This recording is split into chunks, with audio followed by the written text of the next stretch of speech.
The invitation arrived on a Tuesday afternoon, folded neatly between a bank statement and a supermarket flyer. The envelope was thick, glossy, and addressed in looping gold letters that felt almost theatrical. Amelia Carter. For a long moment, she just stared at her name. The return address carried the logo of Brookfield High School, a place that still lived. Somewhere behind her ribs like a splinter that never quite dissolved. She hadn't set foot near that building in 10 years. She had built an entirely different life, one measured in contracts and boardrooms, in early flights and late nights, in risks taken when everyone else had shaken their heads. Still, her fingers trembled slightly as she opened it. Brookfield High 10-year reunion, an evening to remember. Come reconnect, relive, and celebrate. At the bottom, in smaller print, someone had handwritten a note. "We really hope you'll come, Amelia. It wouldn't be the same without you." There was a faint smudge next to the ink, as if someone had laughed while writing it. She knew that handwriting. Vanessa Moore. Amelia could almost hear the lockers slamming, the echo of sneakers in the hallway, the sharp, rehearsed laughter that used to follow her like a shadow. Class loser. That had been the phrase. Not official, not printed anywhere, but spoken often enough that it felt branded onto her skin. She had been the quiet girl with thrift store jeans and second-hand textbooks, the girl who answered questions too eagerly, the girl who ate lunch in the library because the cafeteria felt like a stage where she didn't know her lines, the girl whose father had lost his job senior year, whose mother cleaned houses on weekends, whose house had gone dark for a month when they couldn't pay the electricity bill. She folded the invitation carefully and set it on the kitchen counter of her penthouse apartment overlooking the river. The glass walls reflected a woman she barely recognized from those days. Tailored suit, diamond studs, hair pulled back in a sleek knot. The city glittered behind her. She had built all of this. Not for revenge, not at first. She had built it to survive. The decision to attend came quietly, not in a burst of anger or pride, just a calm awareness that she no longer felt the need to hide. The reunion was scheduled for a Saturday evening in early autumn. Leaves had begun to turn, painting the streets in amber and rust. Amelia stood in her bedroom that afternoon, staring at a row of dresses. She chose one that was simple but impeccable, midnight blue silk that skimmed her frame without trying too hard. She didn't want to look like she was proving anything. She checked her phone. A message blinked on the screen. Landing zone confirmed. She smiled faintly. The helicopter had been her assistant's idea, a dramatic entrance for someone whose time was extremely valuable. Amelia had hesitated. It felt excessive, but then she remembered the laughter in the hallway, the way Vanessa had once stood on a cafeteria chair and announced to everyone that Amelia would probably end up living in her parents' basement forever. Excessive, perhaps, but symbolic. The reunion was being held in the newly renovated gymnasium. Strings of white lights hung from the ceiling. A banner reading "Welcome Back." Class of 2016 stretched across the stage. Tables were draped in white cloth. A makeshift bar glowed in one corner. Vanessa stood near the entrance in a red dress that clung to her like a declaration. She looked almost the same, still beautiful in a way that drew eyes automatically.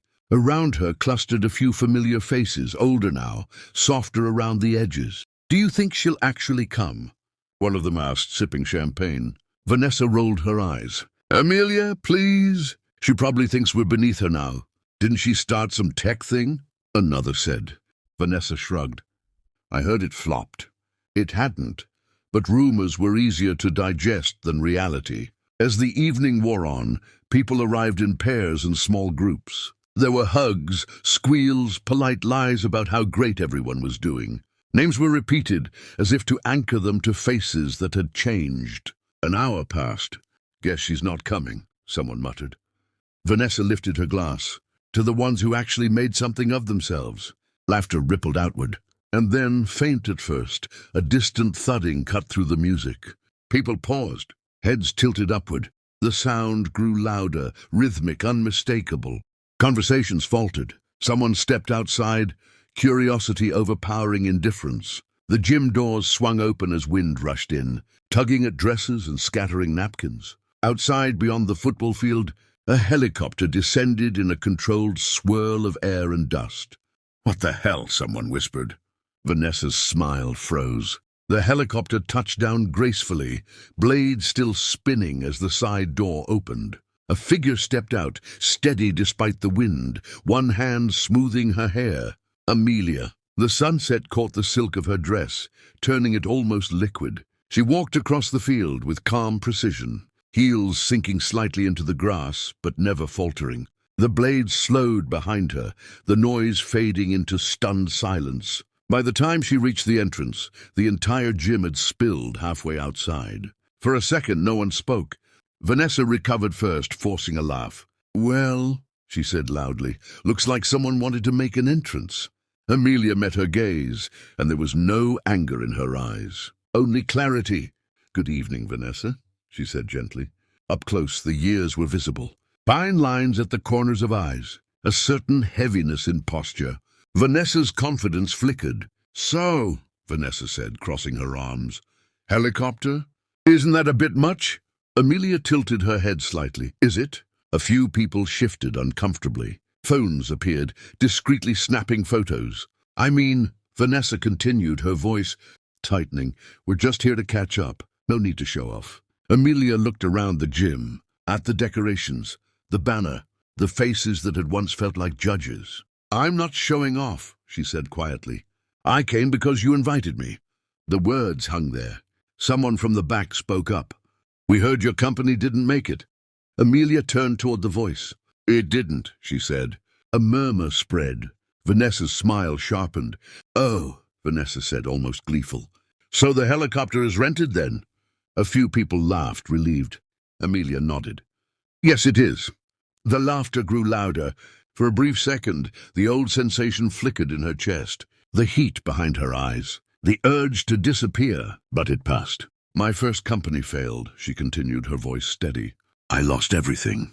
Investors pulled out. I had to sell my apartment. I moved back into a one-bedroom with peeling paint." The room quieted. "I thought maybe you were right about me," she said, looking directly at Vanessa. "That I wasn't built for success. That I'd always be the girl in thrift store jeans." Vanessa's arms slowly uncrossed. "But failure teaches you things popularity never will," Amelia said. "It taught me how to listen, how to rebuild, how to choose partners who value character over charm." She paused, letting the words settle. "My second company was acquired last year." The silence deepened. "For 8 figures. The air seemed to leave the room all at once. Vanessa blinked. "You're serious?" "Yes." "Then why admit the first one failed?" Someone asked softly. Amelia smiled. "Because it did. And because pretending it didn't would mean I'm still trying to impress you." No one laughed this time. She stepped further into the gym, heels clicking lightly against the polished floor. "You invited me here to remember who we were," she said. "So let's remember everything. The good and the ugly." Her gaze swept the room. "I was the class loser," she said plainly. "I ate lunch alone. I went home to a house where the lights sometimes didn't work. I overheard jokes about my clothes, my grades, my future." She inhaled slowly. "And I decided that if I ever built something, it wouldn't be built on making someone else feel small." A girl who had once sat 2 rows behind her began to cry quietly. Amelia's voice softened. "True success isn't arriving in a helicopter. It's arriving without needing one." The words struck harder than the blades ever had. She reached into her clutch and pulled out a folded check. "I spoke to the principal last month," she said. "There are students here right now who can't afford textbooks or lunch." She placed the check on the nearest table. "This is for them." Vanessa stared at the number written across it, her face draining of color. "You don't have to do that," she whispered. "I know," Amelia replied. For a long moment no one moved. Then someone began to clap, hesitant at first, then stronger. Others joined in, not out of obligation, but something closer to awe. Vanessa stepped forward, her voice unsteady. "Amelia, we were kids." "Yes," Amelia said gently. "We were." "I'm sorry," Vanessa added, barely audible. Amelia studied her face, searching for mockery and finding none. "I forgive you," she said. The gym felt different now, softer, real. Music resumed quietly in the background. Conversations shifted in tone.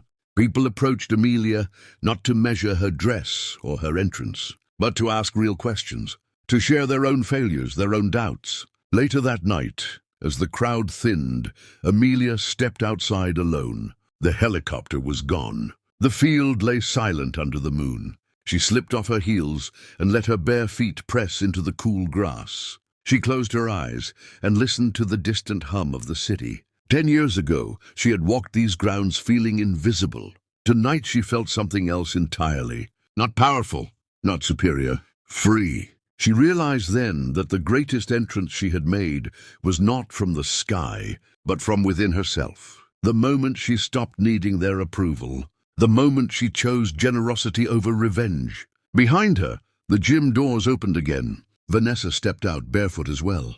"Do you think people can change?" Vanessa asked quietly. Amelia looked at her, at the uncertainty etched where arrogance once lived. "Yes," she said. "If they're willing to." Vanessa nodded slowly. They stood there together, two women shaped by the same hallways, the same years, but no longer trapped by them.